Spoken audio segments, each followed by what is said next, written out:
anna Muhammadar Rasulullah. Syukur ke Allah, puja ke Nabi.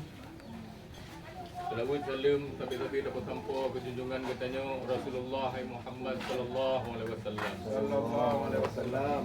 Dan salam mulia mandum ke mandum bangsa Aceh, rakyat Aceh yang di seluruh daya. Uronyo tentulah kamu berada di rumah duka untuk yang mentakziah, dan uronyo kamu rakyat Aceh kompak menyatakan sikap bersama sesuai dengan asal sepanduknya.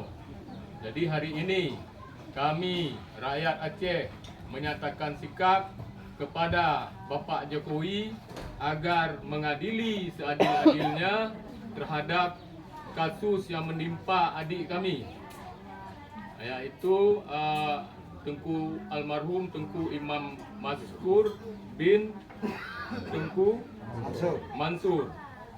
Kami berharap kepada Bapak Jokowi agar sesegera mungkin mengadili kasus ini seadil-adilnya. Seadil-adilnya Pak Jokowi.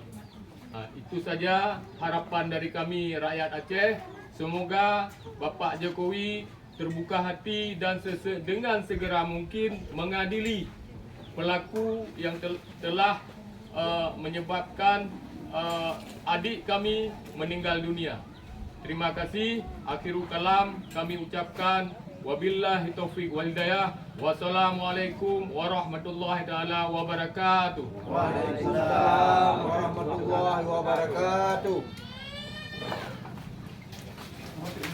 Apa tu?